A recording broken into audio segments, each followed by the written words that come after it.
Bonjour tout le monde, je suis Shane Weber de la société LR dans l'os et je vais vous parler de comment bien gérer ses rendez-vous chez le docteur. Je vais vous parler de différents sujets. On va voir comment on peut créer une bonne équipe médicale pour justement préparer ses rendez-vous chez le médecin, des conseils pour préparer les rendez-vous, pour les rendez-vous en personne, mais aussi à distance. Il y en a beaucoup actuellement avec le coronavirus. Je parlerai aussi des salles d'urgence et que faire quand on est hospitalisé.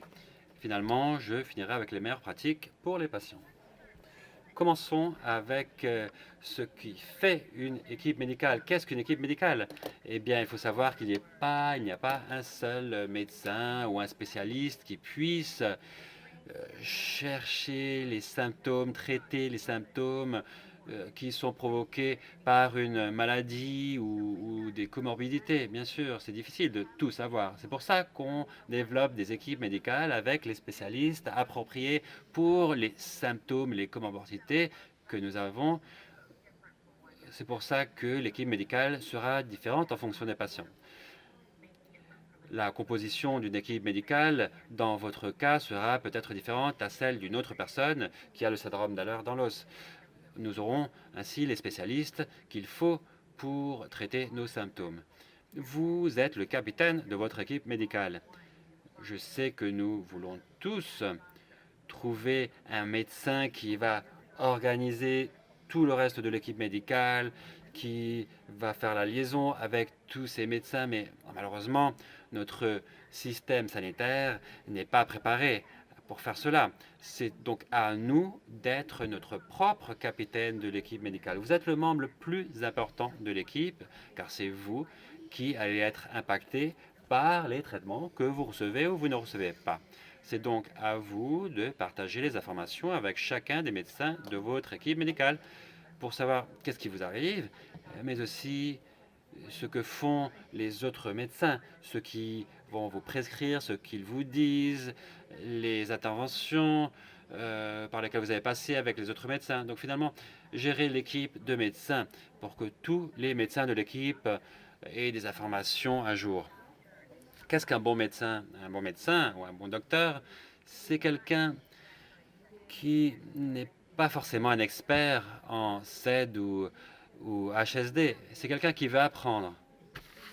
C'est quelqu'un qui communique bien, quelqu'un avec qui on peut parler, quelqu'un qui, à votre avis, vous permet d'avoir une relation d'égal à égal,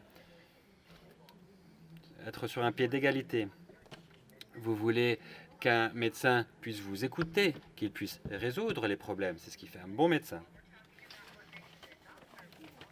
Bien sûr, quand on pense à un bon médecin, il faut aussi penser à ce que nous devons faire nous-mêmes. Un bon patient, c'est quelqu'un qui va s'occuper de sa santé. C'est quelqu'un qui sait que c'est à lui de faire les choses du mieux possible. C'est un participant actif de l'équipe médicale pour avoir les bons soins. Il faut savoir que lorsqu'on recherche des soins, il faut essayer de laisser les émotions de côté lorsque c'est possible et essayer de résoudre les problèmes. C'est bien de partager les informations, mais il ne faut pas se laisser emporter par les émotions. Il faut plutôt essayer de chercher la solution. C'est quelque chose qu'il faut laisser à la porte. On peut utiliser bien sûr les amis, la famille, les groupes de soutien pour gérer nos problèmes émotionnels. Mais je pense qu'il faut savoir qu'un patient doit arriver à l'heure, par exemple, il doit être préparé et il doit avoir envie d'essayer différentes options de traitement. Il faut aussi être sincère et honnête. On n'aura pas un bon traitement si on n'est pas sincère avec nos médecins et si les médecins ne sont pas honnêtes avec vous. C'est réciproque. Comment trouver des médecins pour créer votre équipe médicale?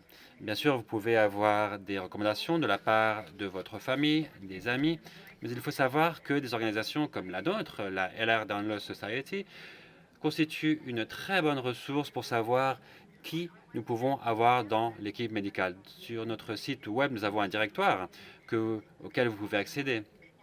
Bien sûr, vous pouvez aussi entrer en contact avec votre groupe de soutien local de CED et HSD.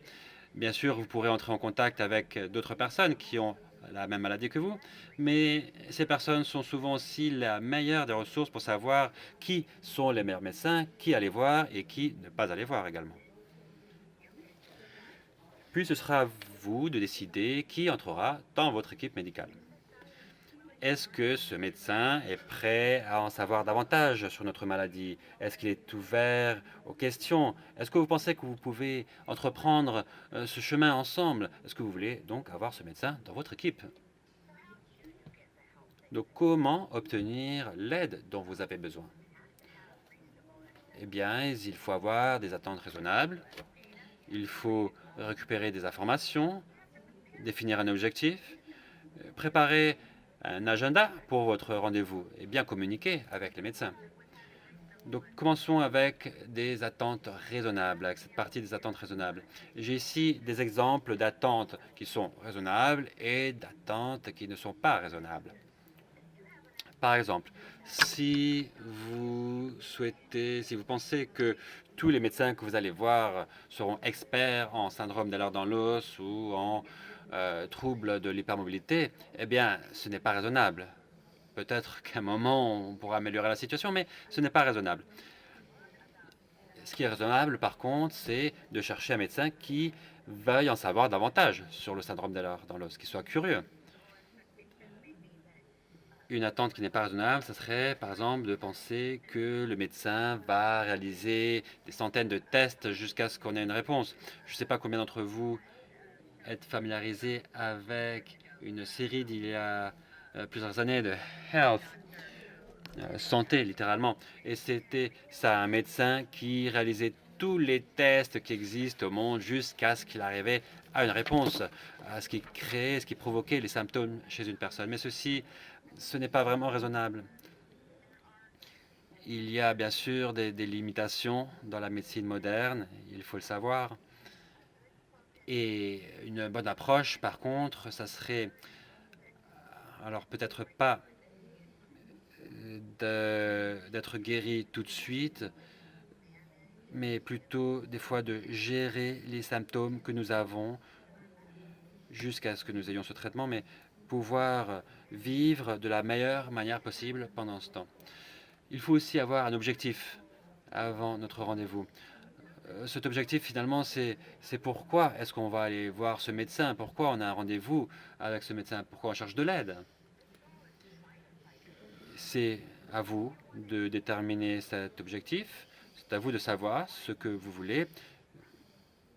Peut-être que vous voulez réaliser des tests, ou peut-être que vous souhaitez parler d'éléments de soutien à la mobilité, je ne sais pas.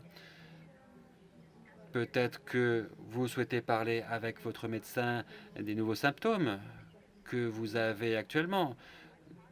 Vous avez peut-être envie de savoir qu'est-ce qui provoque ces symptômes, ou alors peut-être que vous souhaitez être dérivé vers un autre spécialiste.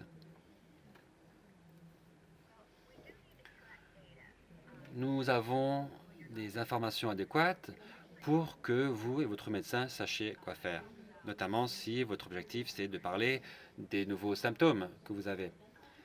Si votre objectif est de réaliser un suivi sur l'évolution des médicaments ou des traitements, lorsque ça ne se passe pas bien, c'est aussi une option.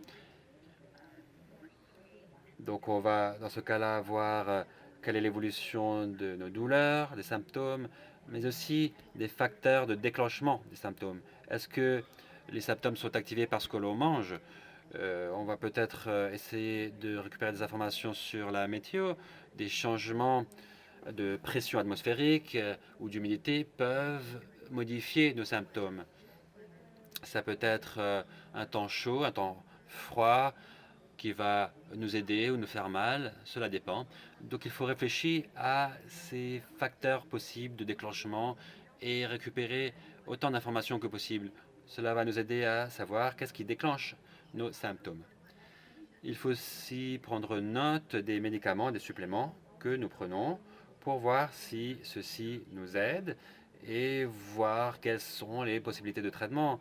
Le traitement actuel, par exemple, savoir s'il fonctionne ou pas, s'il faudrait changer. Vous pouvez essayer de recopiler des informations d'une manière classique avec un bout de papier et des stylos ou en téléchargeant un modèle comme celui-ci que vous voyez ici, un tableau qui est déjà prêt. Bien sûr, il faut mettre noir sur blanc la date et l'heure des symptômes, qu'est-ce qu'on le ressent, ce que nous faisions juste avant que ces symptômes s'aggravent, et savoir ce qu'on a fait avec ces symptômes. Est-ce qu'on a utilisé des médicaments? Qu'est-ce que nous avons fait? Comment cela a fonctionné? Alors, si vous pouvez prendre ces informations et les écrire dans un papier, un journal, peu importe ce qui fonctionne le mieux pour vous, et si vous pouvez les transformer ces données en graphiques, ça serait fantastique. Il y a beaucoup d'outils sur Internet qui nous aident à faire ceci automatiquement. Et ça peut être un graphique en barre, de ligne, peu importe. Mais cela permet aux médecins de voir en un instant ce qui se produit. Ici, vous le voyez, dans ce graphique linéaire où nous voyons quand la douleur, les inflammations et la mobilité sont touchées au long de 7 jours. On voit les augmentations, les aléas, les augmentations, les diminutions. Et on voit aussi les effets de 3 traitements qui montrent comment ces traitements vont agir sur nous, s'ils vont fonctionner ou pas. Ici, on voit que nous avons le cold cure, par exemple. Apparemment, je ne sais pas ce que c'est, mais apparemment, ça ne fonctionnait pas très bien. Et en rouge, le BFST, je ne sais pas ce que c'est, mais indépendamment, on voit que ça a fonctionné en une certaine mesure. Cela augmente, cela descend, cela dépend des moments. Vous pouvez également utiliser des outils de suivi de symptômes à travers une application. Que vous utilisiez Android ou Apple, iOS, il y a différentes options disponibles qui vous aident à faire cela.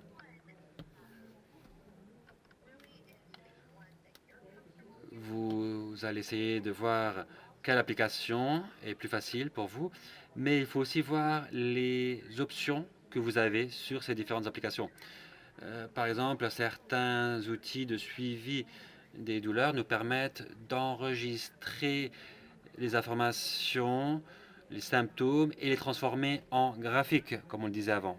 Certains le font, d'autres ne le font pas. Certaines applications peuvent envoyer des rapports directement aux médecins par email ou à travers des portails de patients, des portails Internet.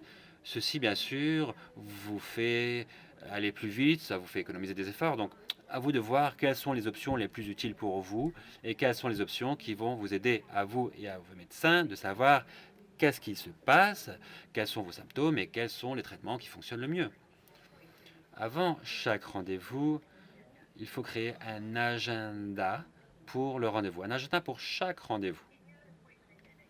Dans cet agenda, vous allez écrire les objectifs du rendez-vous, les médicaments que vous avez pris et à quel moment, une chronologie des différents symptômes et des nouveaux symptômes, anciens et nouveaux, ce que vous avez essayé pour vous traiter, si cela fonctionnait ou pas, et aussi prendre peut-être des échantillons, si c'est possible, des images, ou même une vidéo de ce qui se passe, quelque chose qui puisse décrire vos symptômes.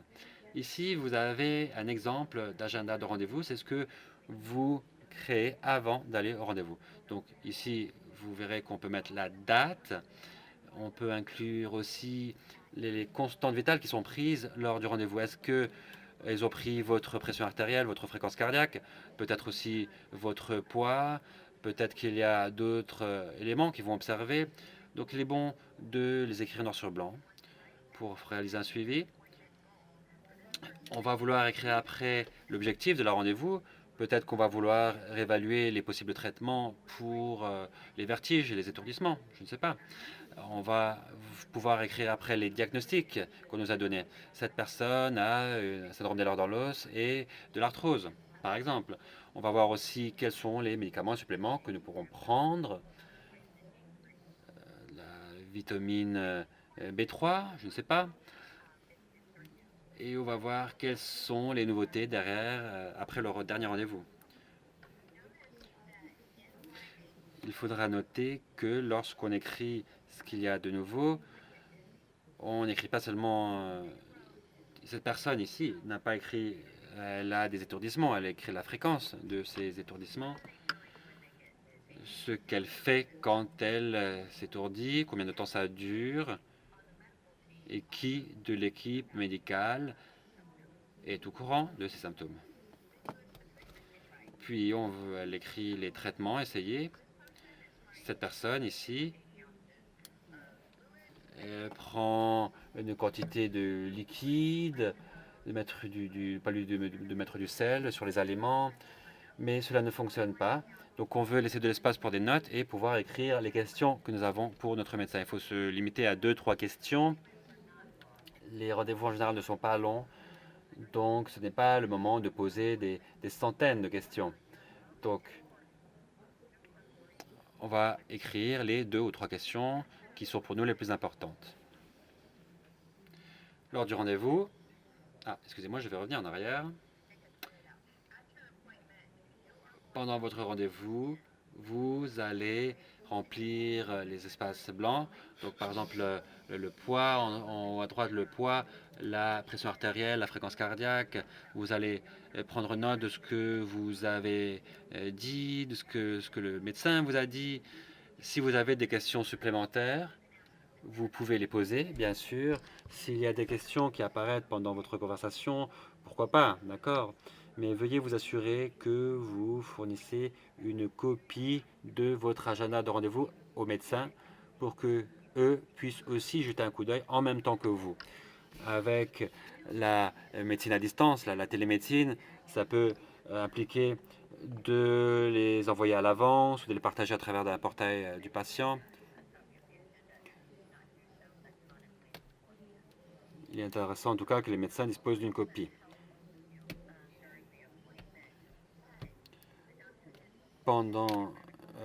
Bien sûr, lors du rendez-vous, le médecin pourra l'inclure dans votre histoire médicale et tous ces éléments seront enregistrés. Ainsi, veuillez partager toutes les informations. Ayez un objectif et partagez les données, les informations. Lors du rendez-vous, on ne peut pas le faire maintenant avec cette pandémie du coronavirus, mais il est bon d'amener un membre de votre famille, un ami, qui soit attentif aussi. C'est vrai que des fois, on peut ne pas être très en forme, et alors on ne va pas se souvenir des questions qu'on voulait poser, de ce qu'a dit le médecin, et d'avoir quelqu'un avec nous, ça peut vraiment être utile. Notre paire de yeux et d'oreilles. Prenez note pendant le rendez-vous parce que c'est vraiment difficile de se souvenir de tout. Lorsque vous parlez des symptômes que vous expérimentez, essayez d'être spécifique. Au lieu de dire « j'ai mal à la tête », dites « non, le dernier mois, j'ai eu 7 migraines à la base de mon crâne et des douleurs qui étaient dans la zone des sinus en haut des yeux et ça me perturbait dans mon sommeil. » Donc au lieu de dire j'ai des maux de tête ou des migraines, ici j'inclus la fréquence de ces migraines. J'explique où je ressens ces symptômes exactement. Je parle donc de la nature de ces symptômes. J'ai aussi parlé de l'impact fonctionnel, c'est-à-dire ces douleurs et ces symptômes, où est-ce qu'ils ont un effet dans ma vie de tous les jours? Qu'est-ce que je ne peux pas faire à cause de ces symptômes? Tout ceci fournit à vos médecins davantage d'informations et plus ils ont d'informations, mieux ils peuvent résoudre vos problèmes. Pendant votre rendez-vous, souvenez-vous du fait que les médecins sont experts du corps humain. Donc, vous ne cherchez pas à ce qu'il valide votre point de vue, mais plutôt à ce qu'il puisse résoudre vos problèmes. Soyez ouvert à l'essai de différents traitements. Si vous dites non à tout, le médecin ne pourra pas vous aider. Passons maintenant des rendez-vous à distance, de la télémédecine. Je pense qu'on se familiarise tous avec ces options actuellement. Certains rendez-vous peuvent se faire au téléphone, d'autres en ligne, sur Internet, à travers une plateforme ou d'une toute autre manière. En tout cas, j'ai parlé avec beaucoup de patients et beaucoup de médecins pour savoir ce qui est vraiment utile lors d'un rendez-vous à distance.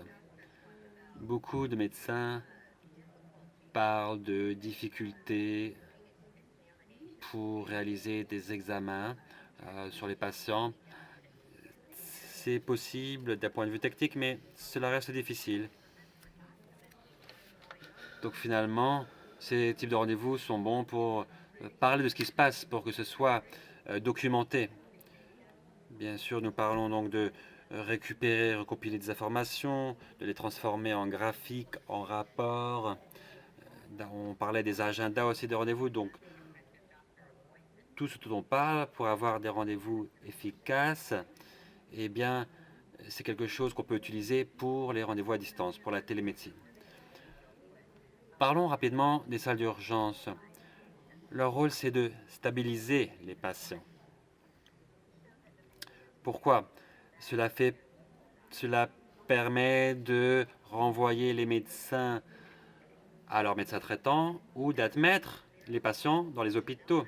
Leur rôle n'est pas forcément de tester, de trouver les causes exactes des symptômes et des douleurs. Et leur rôle n'est pas non plus de traiter nos symptômes ou nos douleurs. Aux urgences, les urgentistes sont supposés nous stabiliser notre statut pour pouvoir repartir chez le médecin traitant ou être hospitalisé.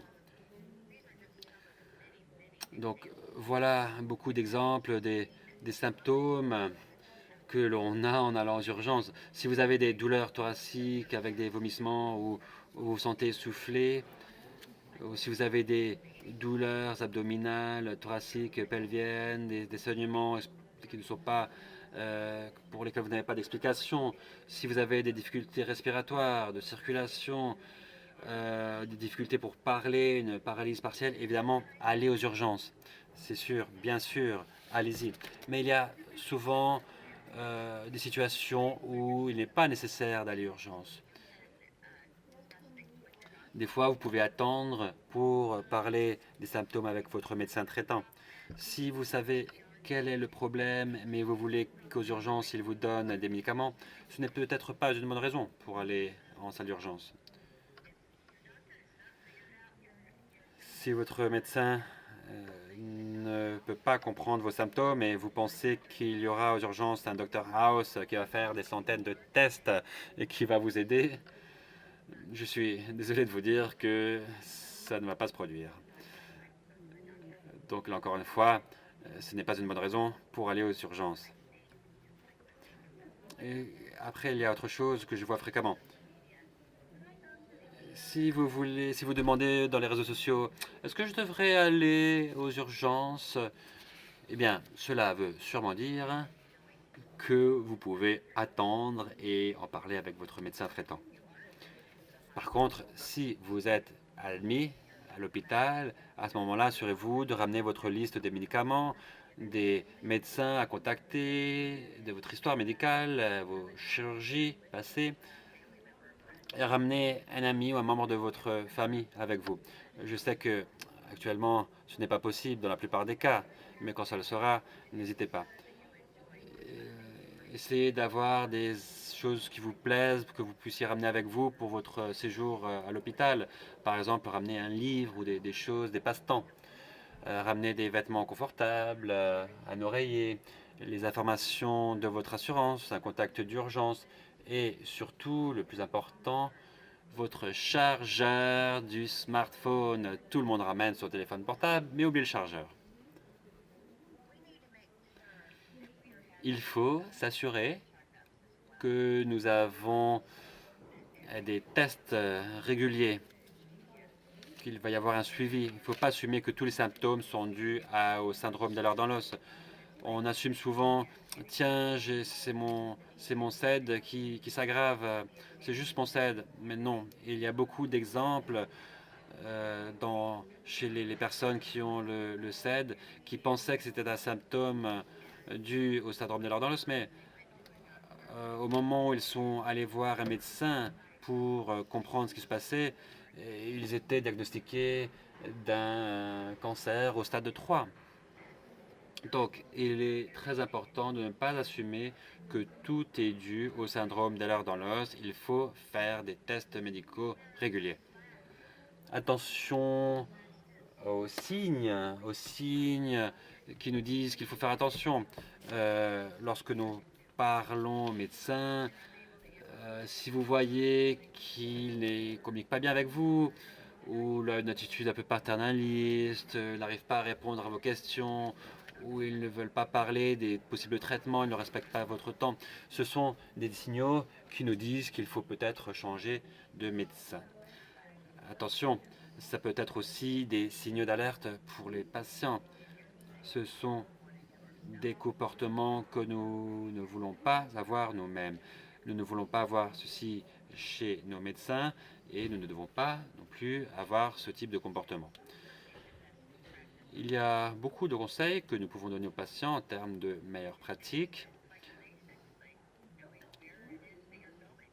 Il faut savoir où est-ce que l'on va pour ce rendez-vous, pour ne pas être en retard. Assurez-vous de prendre le temps de remplir les formulaires nécessaires. Il faut également comprendre les limites du monde médical. Nous ne sommes pas à un moment de l'histoire où tous les tests, les services d'imagerie, les prescriptions, les chirurgies vont identifier toute pathologie ou tout symptôme.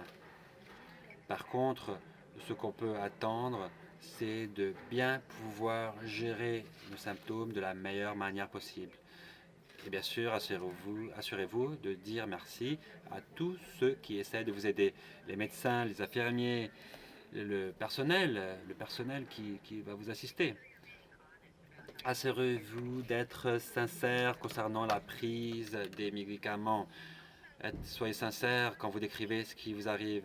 Et ne prenez pas d'un point de vue personnel si vos médecins remettent en question certaines habitudes de vie, par exemple si vous fumez, etc. Il faut être sincère aussi avec le médecin et parler de ceci d'une manière ouverte. Cela fait partie de leur formation, bien sûr. Et c'est à nous, bien entendu, de mener notre vie de la meilleure manière possible. Il y a des choses à faire, mais il y a aussi des choses à ne pas faire. Nous voulons vraiment comprendre, il faut comprendre que les rendez-vous peuvent durer peut-être 15 minutes ou maximum 30 minutes. Bien sûr, ce n'est pas au médecin de lire toute notre histoire médicale ou de lire des articles de magazines spécialisés en médecine. Bien sûr, vous pouvez partager des articles sur le syndrome d'Ehlers dans l'os. Bien sûr, on essaie de former nos médecins. Il est bon peut-être de partager avec eux des articles de journaux médicaux, de magazines médicaux, de prestige. Ce sont bien sûr des articles qui vont être respectés par les médecins, qu'ils pourront lire à un moment après le rendez-vous. Si vous partagez un article du blog de quelqu'un ou d'un article de Wikipédia, vous savez, ce ne sont pas vraiment des sources qui sont considérées fiables par les médecins. Merci beaucoup pour ce temps passé avec moi. Si vous avez des questions, n'hésitez pas à m'envoyer un email. Vous avez mon adresse ici. J'ai fait un webinaire sur ce sujet en mai. Si vous souhaitez avoir une explication plus détaillée de certains de ces sujets, n'hésitez pas de chercher, n'hésitez pas à chercher mon webinaire dans le site web de la Société L'Heure dans l'os. J'espère en tout cas que vous recevrez un très bon traitement, le traitement dont vous avez besoin. Merci.